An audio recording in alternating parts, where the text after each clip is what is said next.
The entire terminal went dead silent. You could hear a pin drop on the industrial carpet. 1 minute, Gate Agent Patricia Vance was screaming for security, pointing a manicured finger at the black woman in the business suit, accusing her of breaching protocol and, quote, threatening safety. She smirked as the officers rushed in, handcuffs ready. She thought she had won. She thought she had the power. But she didn't know that the woman standing calmly before her wasn't just a passenger. When Dr. Aris Brown reached into her jacket, the officers didn't shoot. They froze. And when that Federal Aviation Administration badge hit the light, Patricia's smirk didn't just fade. It evaporated. But that was only the beginning. What happened inside courtroom 4B was the real twist that no one saw coming. The air in the Superior Court of Fulton County was thick, recycled, and smelled faintly of floor wax and nervous sweat. It was the kind of atmosphere that suffocated the truth before it could even leave your lips. But today, the truth was sitting in the front row, wearing a tailored navy blazer and an expression of terrifying calm. Dr. Aris Brown sat at the plaintiff's table, her hands folded neatly over a thick file folder stamped with the Department of Transportation seal. She didn't look like a victim. She looked like an executioner waiting for the signal. On the other side of the aisle sat the defendant, Patricia Vance. Patricia looked different than she had in the viral video that had garnered 12 million views in 3 days. In the video, she was a tiger, loud, aggressive, chewing gum with an open mouth, and wielding her gate scanner like a weapon. Today, she was a mouse. She wore a soft, pastel cardigan that was clearly picked out by a crisis management stylist to make her look harmless. She kept her head down, but every few seconds her eyes would dart toward the gallery, which was packed to capacity. Beside Patricia sat her lawyer, Robert Harris. Harris was a real private name in this city, a man known for burying lawsuits under mountains of paperwork and intimidation. He was the kind of attorney who charged $1,000 an hour to tell you that you were right, even when you were dead wrong. He was leaning back in his chair, tapping a gold pen against his legal pad, looking bored. He clearly thought this was going to be a walk in the park, a simple settlement. A nuisance suit. He had no idea. All rise. The bailiff boomed, his voice bouncing off the mahogany paneling. Judge Anthony Caldwell swept into the room. Caldwell was an old-school judge, the kind who peered over reading glasses and didn't tolerate theatrics. He took his seat, the leather creaking under his weight, and scanned the courtroom. His eyes lingered on Aris Brown for a second longer than usual before shifting to the defense table. Docket number 44 to 92C. Judge Caldwell announced, his voice gravelly. Brown versus Horizon Air and Patricia Vance. We are here for opening arguments on charges of civil rights violations, defamation of character, and malicious prosecution. Counsel, are you ready? Ready, Your Honor, said Ava Charlotte, Aris's attorney. Ava was young, sharp as a tack, and hungry. She stood up, smoothing her skirt. She didn't need a gold pen or a $1,000 suit to command the room. She had the facts. Ready, Your Honor, Harris drawled, not bothering to fully stand up, just shifting his weight. A subtle power move, the judge noticed. Miss Charlotte, the floor is yours. Caldwell nodded. Ava Charlotte walked to the center of the room. She didn't use notes. She made eye contact with the jury. 6 men, 6 women, all looking skeptical. Ladies and gentlemen, Ava began, her voice low but carrying to the back of the room. On November 14th, my client, Dr. Aris Brown, was doing her job.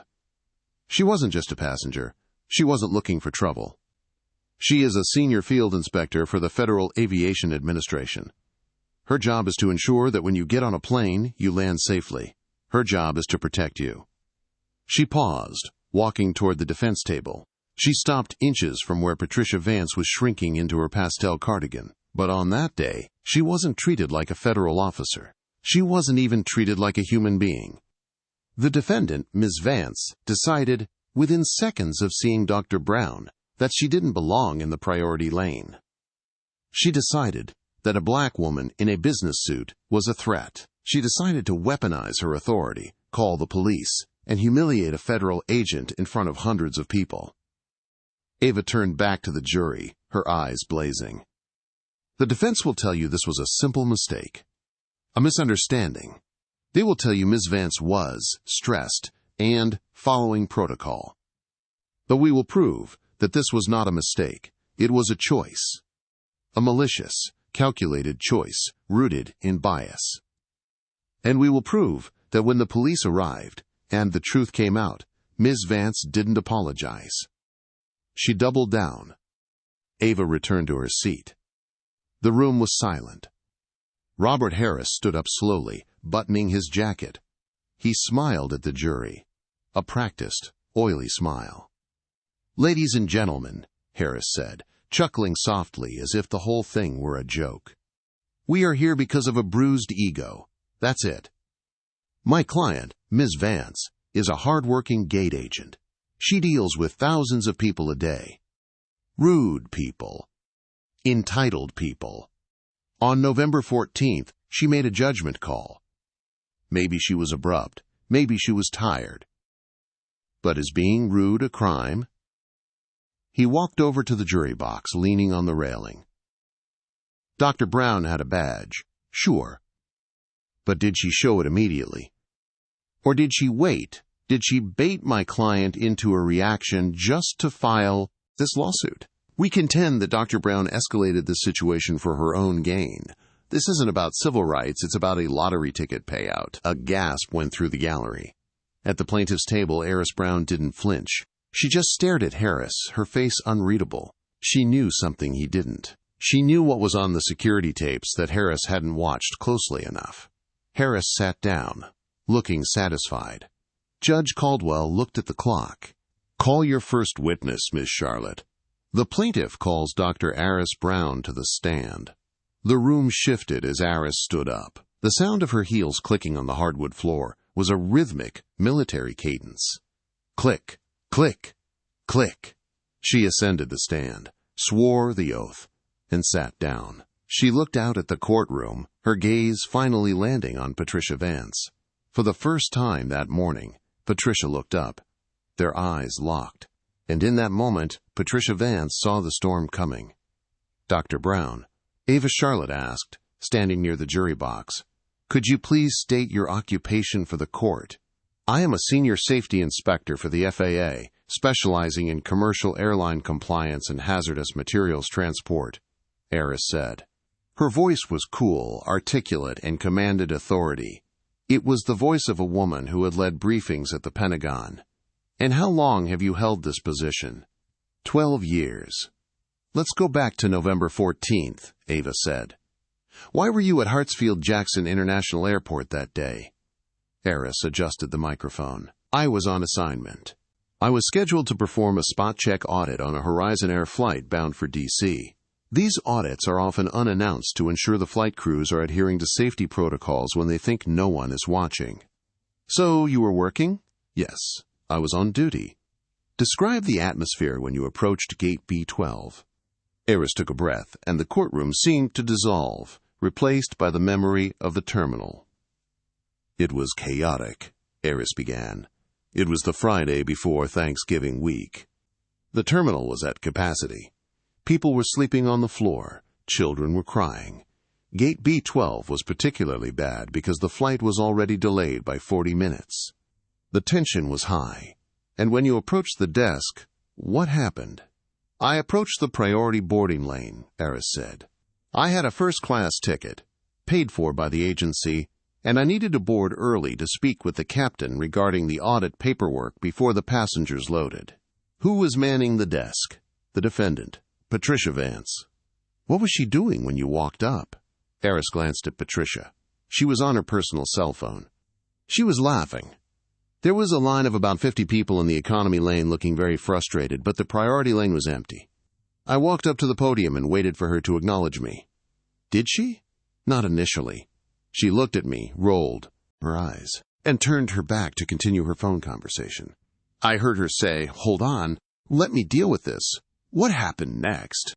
She spun around, slammed her phone down on the counter, and sighed loudly. She didn't greet me. She just looked at me and said, "Economy boarding is not until Group 5. Go sit down." The jury scribbled in their notepads. "Did you correct her?" Ava asked. "I tried to," Aris said. "I said, 'Excuse me, ma'am. I'm actually holding a priority ticket, and I need to.' Did she let you finish?" "No. She cut me off." She held up her hand, palm out, inches from my face. She said, "I don't care what you're holding. I know what I'm seeing. You are in the wrong line. Priority is for first class and Diamond Medallion members only. You need to back away from my podium before I call security." "Dr. Brown, just to be clear," Ava said, pacing the floor. "At this point, had you raised your voice? Had you acted aggressively?" "No. I remained at a conversational volume." "So based solely on your appearance, she assumed you couldn't possibly be in first class?" "Objection!" Harris shouted, jumping up. "Calls for speculation." "Sustained," Judge Caldwell grunted. "Rephrase, Miss Charlotte." "Let me ask this," Ava said, unfazed. "Did she ask to see your ticket?" "No." "Did she ask for your name?" "No." "She just told you to leave?" "She told me to. Get back to the back of the line where I belonged." Aris corrected, emphasizing the words. At that point, I placed my digital boarding pass on the scanner on the counter. It beeped green. The screen clearly displayed priority, seat 1A. "And how did Ms. Vance react to the green light?" Aris leaned forward, her eyes narrowing slightly. She canceled the scan. A murmur went through the courtroom. Even the judge looked up. "She canceled it?" Ava asked. She reached over, hit a button on her keyboard, and the screen went red. She looked me in the eye and said, "The machine is glitching. You probably used a screenshot of someone else's ticket. That's fraud.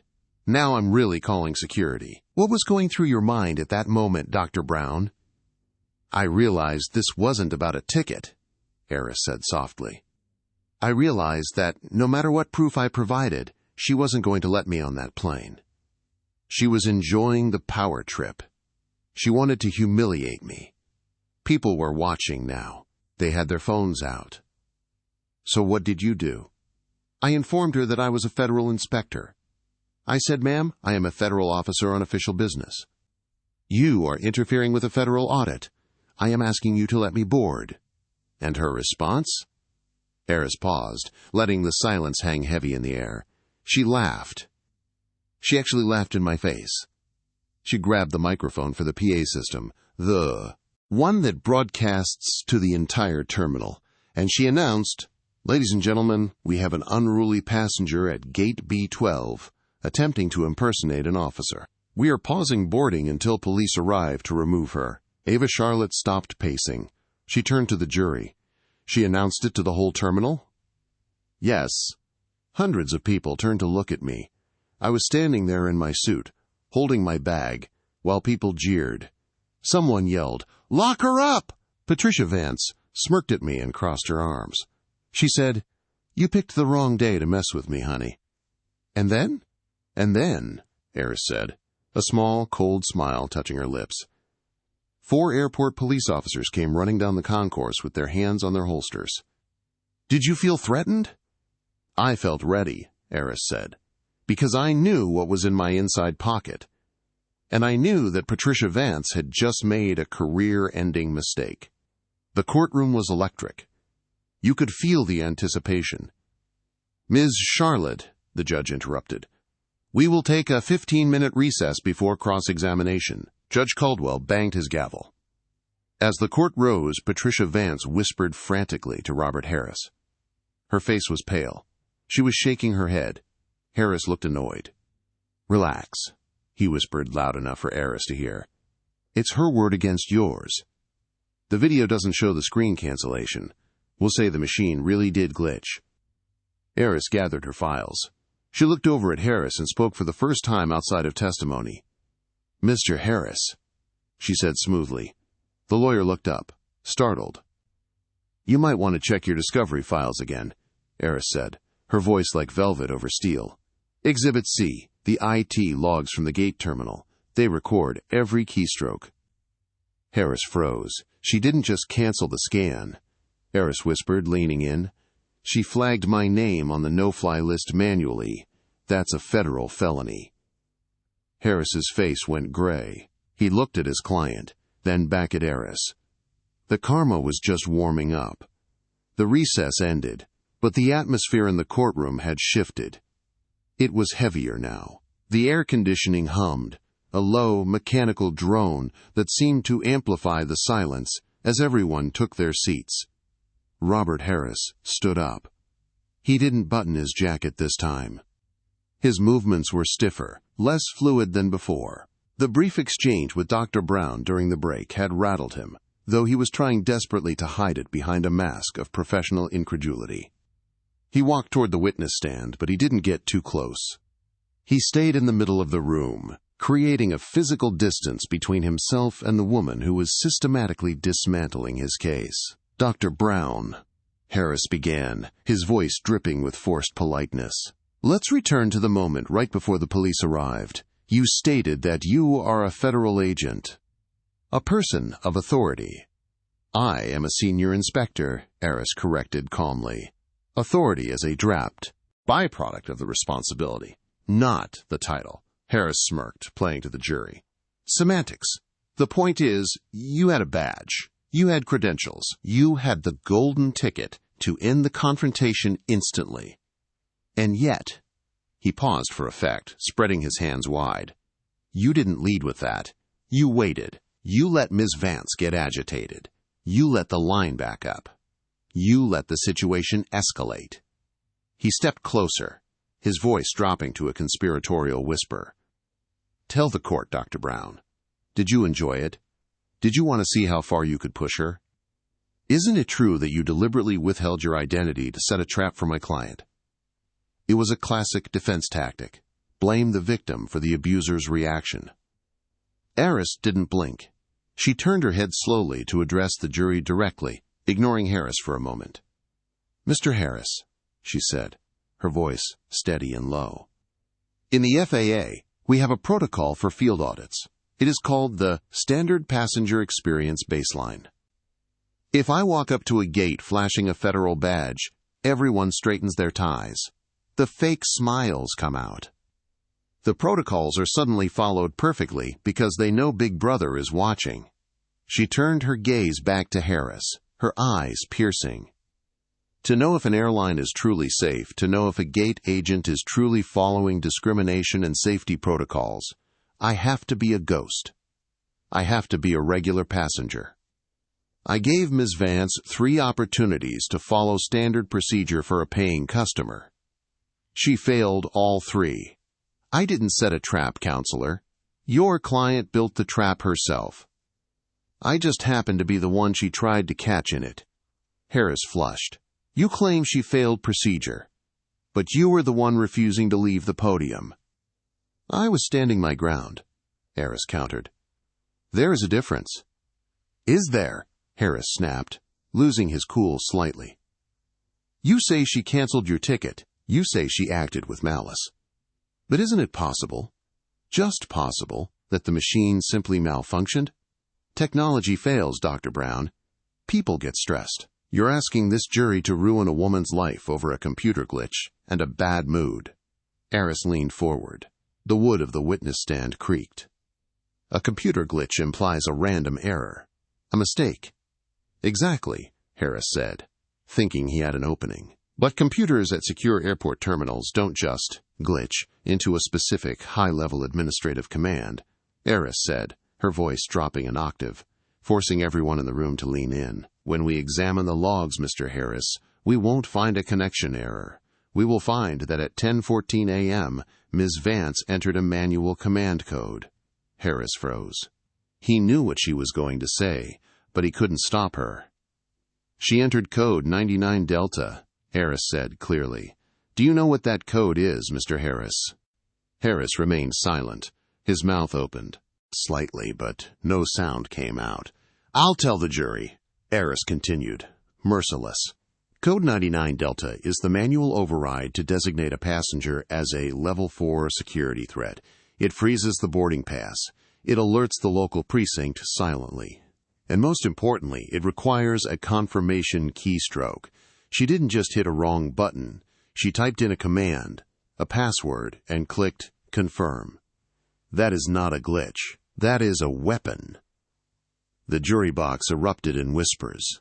One juror, an older woman in the front row, looked at Patricia Vance with open disgust. Patricia had her face buried in her hands. Harris looked at the judge. Objection! The witness is. She's giving expert testimony on IT systems without being qualified as an IT expert. I am the FAA inspector who wrote the manual for that system, Your Honor, Aris said, cutting him off. Judge Caldwell looked over his glasses at Harris. The look was withering. Overruled. The witness is more than qualified. Proceed, Miss Charlotte? Or are you done, Mr. Harris? Harris looked like he wanted to vanish. No further questions. He mumbled, retreating to his table. He didn't even look at his client. Ava Charlotte stood up. She didn't need to ask anything else. She simply said, "The plaintiff reserves the right to recall the witness later. For now, Your Honor, we would like to move to Exhibit D, the video footage." The judge nodded. Bailiff, dim the lights. The courtroom plunged into semi-darkness. The large projection screen on the far wall flickered to life, casting a cold blue glow over the faces of the jury. This was the moment everyone had been waiting for. The viral video had been seen by millions on phones, compressed and grainy. But this was different. This was the raw file, subpoenaed directly from the airport surveillance server, along with the synchronized audio from the gate podium. The video began. The timestamp in the corner read 10 hours 12 minutes and 30 seconds a.m. On screen, the angle was high and wide, capturing the chaos of Gate B-12. You could see the throngs of people, the tired families, the long line for economy, and there, standing like a statue in the empty priority lane, was Dr. Aris Brown. The silence in the courtroom was absolute. "Pause," Ava Charlotte commanded. The image froze. "Ladies and gentlemen," Ava said, using a laser pointer to circle Aris. "Note the body language. Hands at her sides, shoulders back. She is not gesturing. She is not pointing. She is waiting."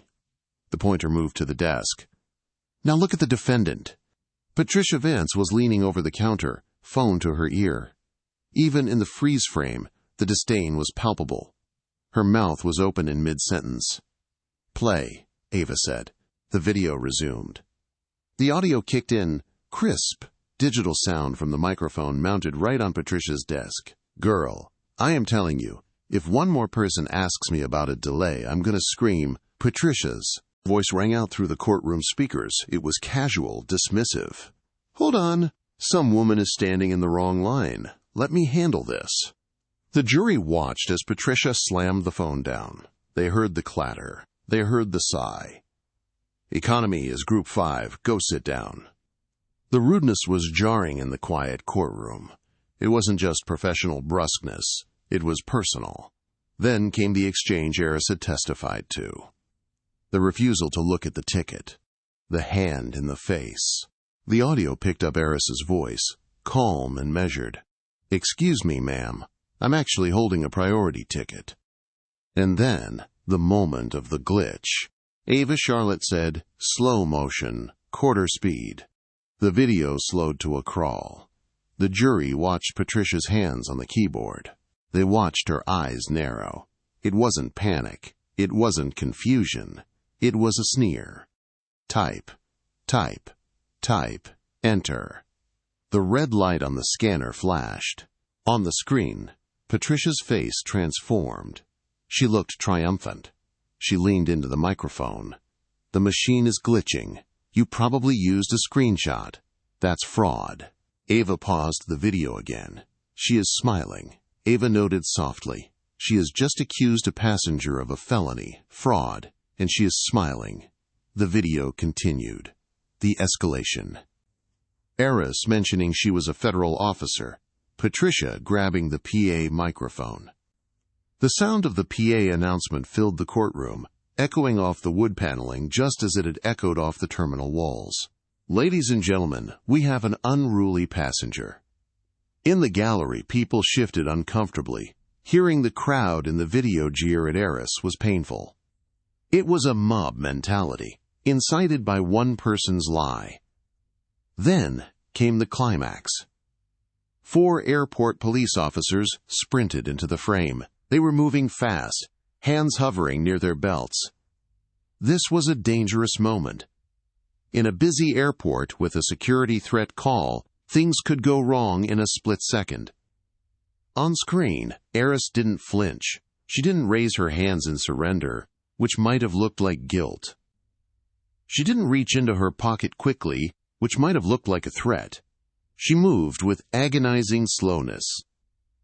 The lead officer, a burly man named Sergeant Miller, approached her, shouting, "Ma'am, step away from the podium, put your bag on the ground, now!" Patricia Vance was watching from behind the desk, arms crossed, looking delighted. Aris spoke. The desk microphone picked it up, barely a whisper over the chaos. "Sergeant, I am reaching into my left breast pocket for my credentials. I am a Federal Aviation Inspector. Do not draw your weapon." It was the coolest, most composed instruction anyone had ever heard under that kind of pressure. The officer hesitated. Aris's hand moved. She pulled out the leather wallet. She flipped it open. The gold badge caught the overhead fluorescent lights. It flared on the camera lens like a star. The shift was instantaneous. The courtroom watched as Sergeant Miller's entire posture collapsed. He went from combat ready to attention in less than a second. He stopped dead. He squinted at the badge. Then he looked at Aris's face. "Dr. Brown?" The officer's voice came through the audio, confused. "Safety board?" "Stand down, Sergeant," Aris said. And the camera captured the moment that sealed Patricia Vance's fate. The camera angle showed Patricia clearly. As the officer lowered his hand and nodded respectfully to Aris, Patricia's jaw dropped. The color drained from her face so fast, she looked like she might faint. The smirk didn't just vanish, it was replaced by pure, unadulterated terror. But the video didn't end there. And this was the part Ava Charlotte had been saving. "Keep listening," Ava whispered to the jury. On the screen, the police were now apologizing to Aris. The crowd had gone silent. Patricia Vance was backing away from the podium, trying to make herself invisible. She thought the encounter was over. She thought the microphone was off. It wasn't. Under her breath, audible only because she was standing right next to the hot mic, Patricia Vance muttered 3 words. 3 words that stripped away any defense of stress or mistake or glitch. Uppity black BCH. The slur hung in the courtroom air like toxic smoke. Gasps erupted from the gallery. Judge Caldwell's head snapped up, his eyes wide. Harris dropped his pen. It clattered loudly on the floor, but he didn't pick it up. He just closed his eyes, knowing the case was dead. Patricia Vance sat at the defense table, trembling violently. She looked small, vicious, and utterly exposed. Ava Charlotte signaled to the bailiff. "Stop the video." The screen went black, but the words were still ringing in everyone's ears. Ava turned to the jury. She didn't shout. She didn't need to. "Malice," Ava said softly. "That is the definition of malice. No further questions for the video evidence, Your Honor." The silence that followed was heavy, suffocating, and absolute. The Shark Tank had just become a slaughterhouse, and Robert Harris was fresh out of bait. The courtroom was so quiet you could hear the hum of the hard drives in the stenographer's machine. The racial slur, captured in high-definition audio, hung over the proceedings like a toxic cloud.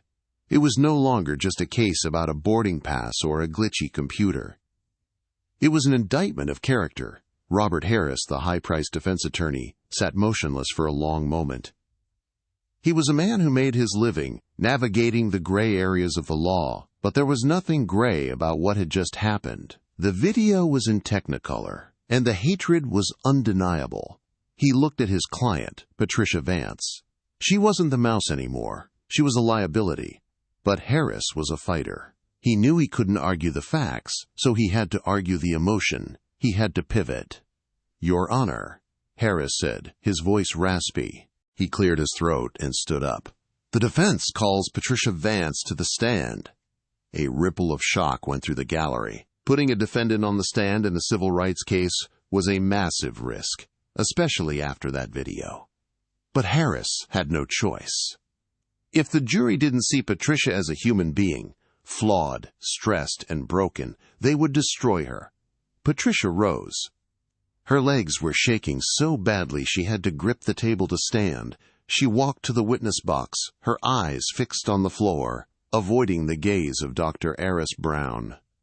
She took the oath. Her voice was a whisper. Harris approached her gently, like he was approaching a wounded animal. "Ms. Vance," he began softly, "we just heard some very ugly words on that tape. Can you tell the court what was going through your mind at that moment?" Patricia looked up, her eyes filled with tears. They were practiced tears, the kind that welled up on command, but to the jury they might have looked real. I was terrified," Patricia stammered. She pulled a tissue from her cardigan sleeve.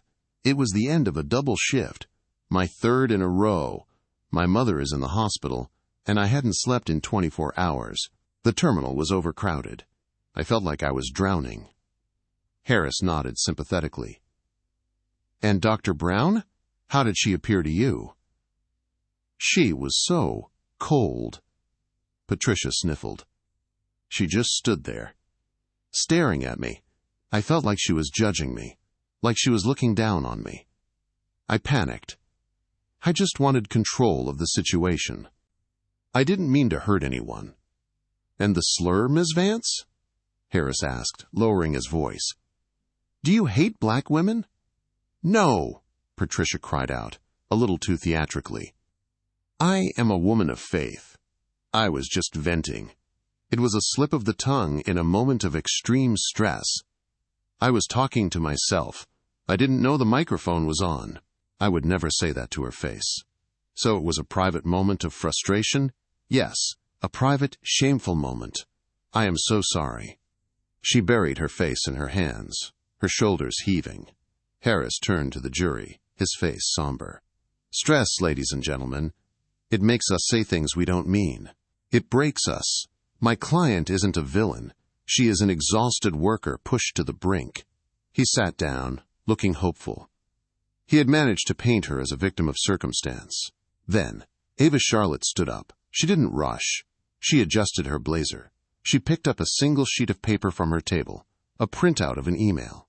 She walked toward the witness stand with the predatory grace of a panther. "Ms. Vance," Ava said, her voice devoid of sympathy. "You say you were stressed. You say you were tired. You say this was a slip of the tongue." "Yes," Patricia whispered, dabbing her eyes. "And you claim you felt judged by Dr. Brown's silence?" "Yes." "She was intimidating." Ava stopped pacing. She leaned against the railing of the jury box. "Ms. Vance, do you recall the training seminar you attended on October 12th of last year? A mandatory seminar titled Implicit Bias and Conflict De-Escalation?" Patricia blinked, confused by the change of subject. I think so." "You signed the attendance sheet," Ava said, holding up the paper. "And at the end of that seminar, there was a quiz. Do you remember your answer to question 4? What is the primary cause of conflict at the gate?" "I don't remember," Patricia mumbled. "I do," Ava said. "You wrote in your own handwriting, 'Passengers who think they are better than us.'" Ava let that sink in. "You didn't write delays. You didn't write cancellations. You wrote, 'Passengers who think they are better than us.'" Patricia remained silent. "Ms. Vance," Ava continued, stepping closer, "you testified that you entered Code 99 Delta because you panicked, because you thought Dr. Brown was a fraud. But isn't it true that Code 99 Delta requires a manager's authorization key to override the system?" Patricia froze. "Sometimes we have the key." "No, Ava corrected sharply. The key is digital. It's a password. And, according to the logs, the password used that day didn't belong to a manager. It belonged to you. Ava leaned in, her face inches from the witness stand. You hacked the manager's override, didn't you?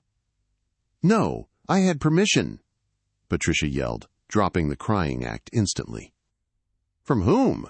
From the system. Ms. Vance, you testified that you would never say that to her face, Ava said, circling back to the slur. But you didn't just say a word, did you?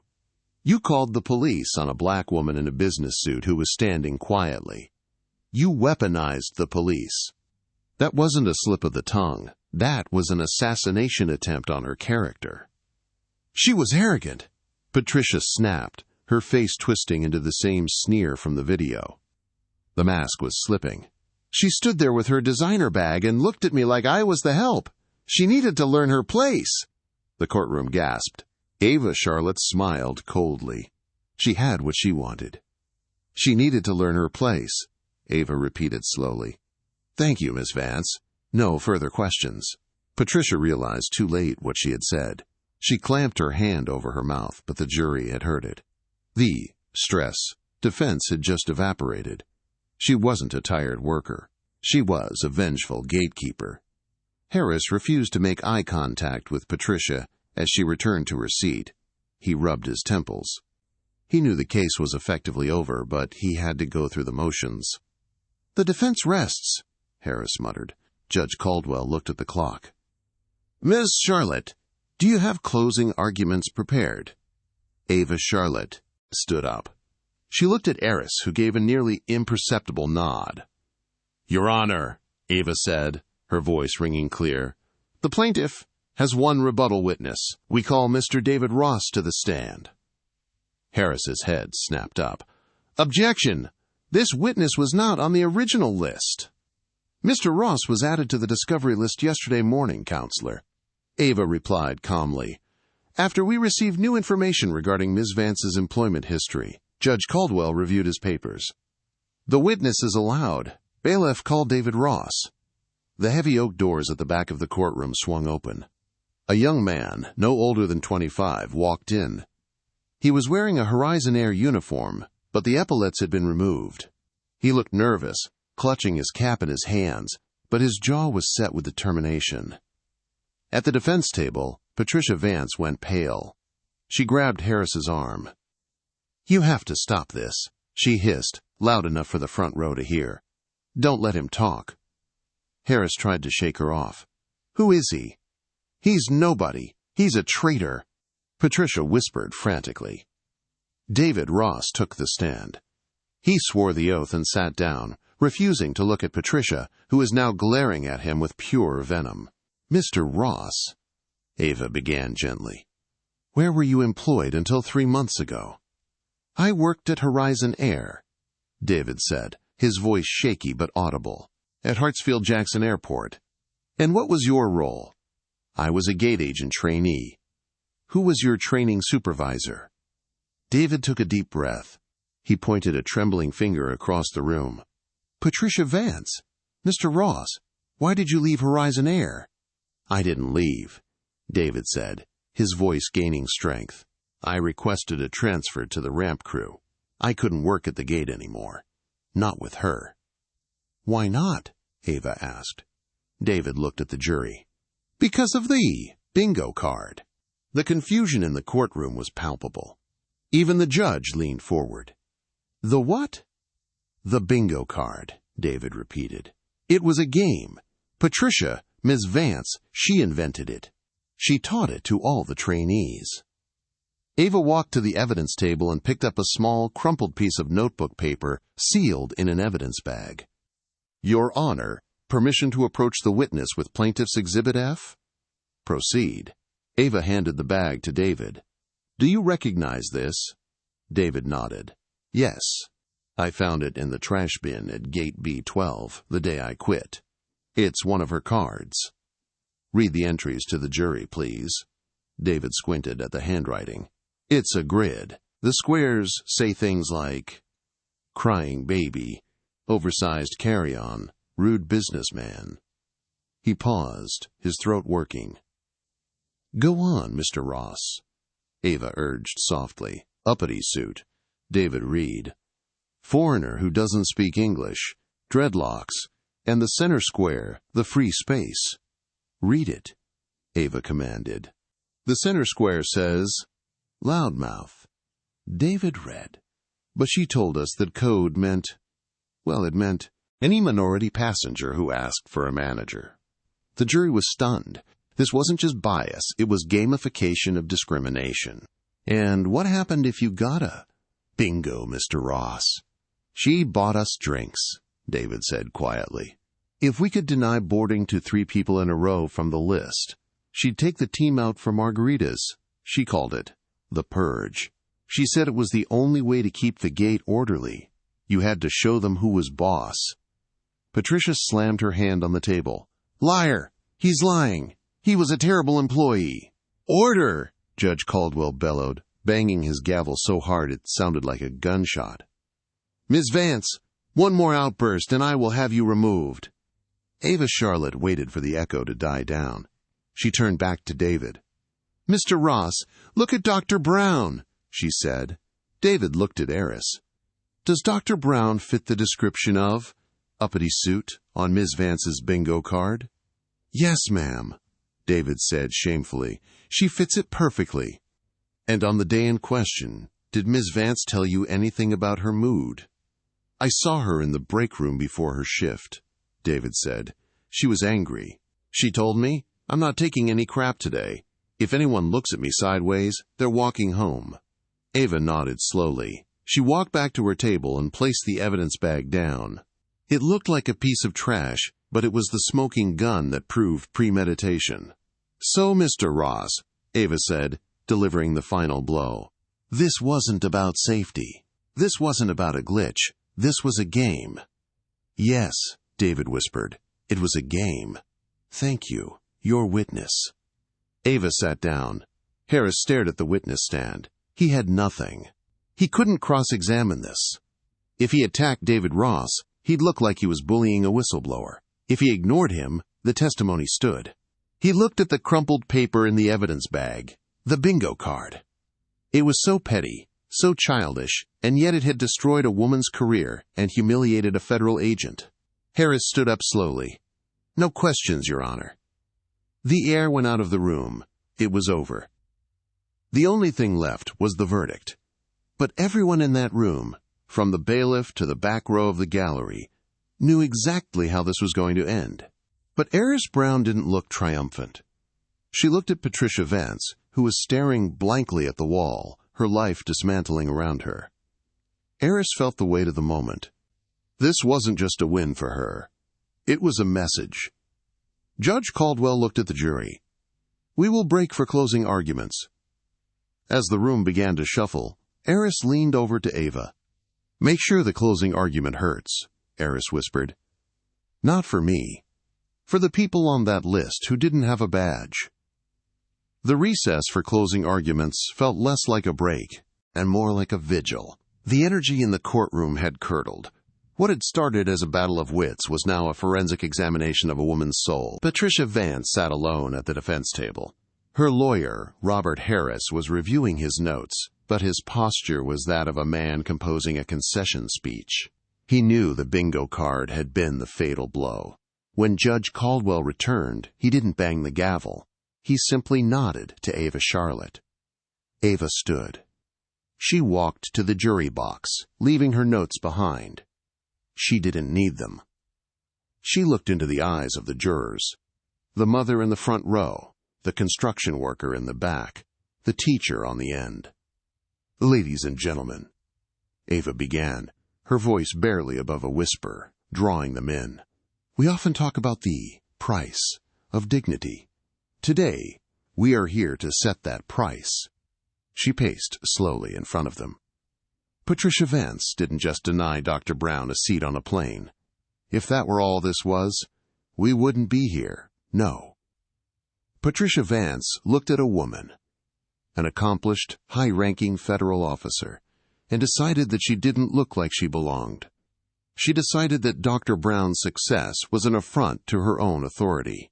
Ava turned and pointed at the empty witness stand where David Ross had sat. "You saw the bingo card," Ava said, her voice hardening. "You saw the game. To Ms. Vance, passengers aren't people. They are targets. They are punchlines in a joke she plays to entertain herself. And when Dr. Brown refused to be a punchline, when she refused to be bullied, Ms. Vance escalated. She used the police as her personal heavy squad. She used a federal security database as a weapon of vengeance." Ava walked back to the plaintiff's table and placed a hand on Aris's shoulder.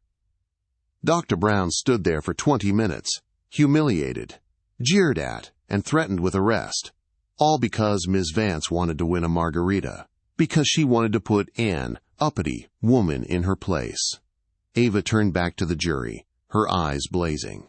"Today you have the chance to send a message to every gate agent, every manager, and every person who thinks a uniform gives them the right to dehumanize others. You can tell them that the price of dignity is high. You can tell them that the game is over." Harris's closing was brief, disjointed, and apologetic. He mumbled about mitigating circumstances and years of service, but his heart wasn't in it. He sat down after 3 minutes. The jury was sent out. Usually, deliberations in a civil rights case could take days. They were back in 45 minutes. When the jury foreman, a stern-faced mechanic, stood up, he didn't look at Patricia. He looked straight at the judge. "Have you reached a verdict?" Judge Caldwell asked. "We have, Your Honor. In the matter of Brown versus Horizon Air and Patricia Vance, regarding the count of defamation of character, how do you find?" "We find for the plaintiff." Patricia winced. "Regarding the count of malicious prosecution?" "We find for the plaintiff." "Regarding the count of civil rights violations?" "We find for the plaintiff." The room held its breath. This was the money shot. "And what damages do you award?" The foreman cleared his throat. "For compensatory damages, pain, suffering, and reputational harm, we award the sum of $500,000. Patricia let out a shaky breath. It was a lot, but the airline's insurance might cover it. She could survive this. She might lose her job, but she wouldn't be destitute. "And," the foreman continued, his voice rising, "for punitive damages, intended to punish the defendant and deter future conduct." He paused. "We award the sum of $4.5 million. Patricia Vance gasped so loudly it sounded like a scream. The gallery erupted. $5 million total. It was a staggering sum, a life-ruining amount for an individual. Robert Harris closed his eyes and dropped his head into his hands. Judge Caldwell banged his gavel. "Order! Order in this court!" Aris Brown didn't smile. She didn't cheer. She simply closed her file folder, stood up, and buttoned her blazer. The dignity she had maintained on the tarmac was the same dignity she held in victory. But the story wasn't over. As the court adjourned and the stunned crowd began to file out, Patricia Vance sat paralyzed in her chair. She was weeping now, ugly, heaving sobs about how her life was over. "Mr. Harris," she wailed, "you have to appeal. I can't pay that. I'll lose my house. I'll lose everything." Harris started to pack his briefcase. "Patricia, I told you to settle. You wanted to fight. You lost." Aris and Ava Charlotte walked toward the exit. As they passed the defense table, Patricia looked up. Her eyes were red and swollen, filled with hate. "Are you happy?" Patricia hissed, standing up unsteadily. "You ruined my life over a boarding pass. You think you're so special because of that badge? You're nothing but a—" She stopped, because the double doors at the back of the courtroom had swung open again. But it wasn't the press, and it wasn't the next case. 2 men in dark suits entered. They weren't airport police. They weren't local cops. They wore windbreakers with bright yellow letters on the back. FBI. They walked straight down the center aisle, past the stunned spectators, past Aris Brown, and stopped directly in front of Patricia Vance. The lead agent, a tall man with stone-cold eyes, pulled a pair of handcuffs from his belt. "Patricia Vance?" he asked. "I what? Who are you?" Patricia stammered, backing up against the table. "Special Agent Miller, FBI Cyber Crimes Division," he announced, his voice booming in the quiet room. "You are under arrest." "Arrest? For what?" Patricia shrieked. "I just lost the lawsuit. You can't arrest me for losing a lawsuit." "This isn't about the lawsuit, ma'am," the agent said, spinning her around and snapping the cuffs on her wrists. The sound of the ratcheting metal echoed violently. "During the trial, testimony confirmed that you accessed the federal no-fly list database and manually entered a false terrorist designation code. That is a violation of Title 18, Section 1030 of the United States Code, computer fraud and abuse involving a government server." Patricia's knees buckled. She was being held up only by the agent's grip. "But it was just a button," she cried. "It was just a button." "It's a federal felony, Ms. Vance," the agent said coldly. "Punishable by up to 20 years in federal prison." Aris Brown stopped at the door. She turned back one last time. She watched as the woman who had treated her like a criminal was now being marched out in actual chains, facing actual prison time, not for being rude, but for the arrogance of thinking she was above the law. Aris caught the FBI agent's eye. He gave her a sharp nod of respect. Aris looked at Patricia, who was now sobbing uncontrollably, begging Harris to help her, but Harris had already turned his back. "Karma," Aris whispered softly to herself. She pushed open the courtroom doors and walked out into the bright afternoon sun. The air tasted clean. The flight was finally cleared for takeoff. In the end, Patricia Vance learned the hardest lesson of all. Authority isn't a toy you get to play with to make yourself feel big. It's a responsibility. She thought she was the gatekeeper, the one who decided who could fly and who had to stay grounded. But she forgot that in the real world, actions have consequences, and when you weaponize your power against the wrong person, it will eventually turn around and target you. Dr. Aris Brown didn't just win a lawsuit. She exposed a system of petty tyranny and stood her ground with the kind of grace that money can't buy. Patricia lost her millions, her freedom, and her pride, all because she couldn't check her ego at the gate. Wow. What a ride, right? A $5 million verdict and federal handcuffs. That is what I call absolute justice. But I want to know what you think. Was the punishment too harsh, or did Patricia get exactly what she deserved? And have you ever had a run-in with a power-tripping employee who tried to ruin your day? Let me know your story in the comments down below. I read every single one. If you enjoyed this story of justice served cold, please smash that like button. It really helps the channel. And if you haven't already, hit subscribe and ring that notification bell so you never miss a new story. We drop new courtroom dramas every week. Thanks for watching, and remember, always stay calm and always know your rights. See you in the next video.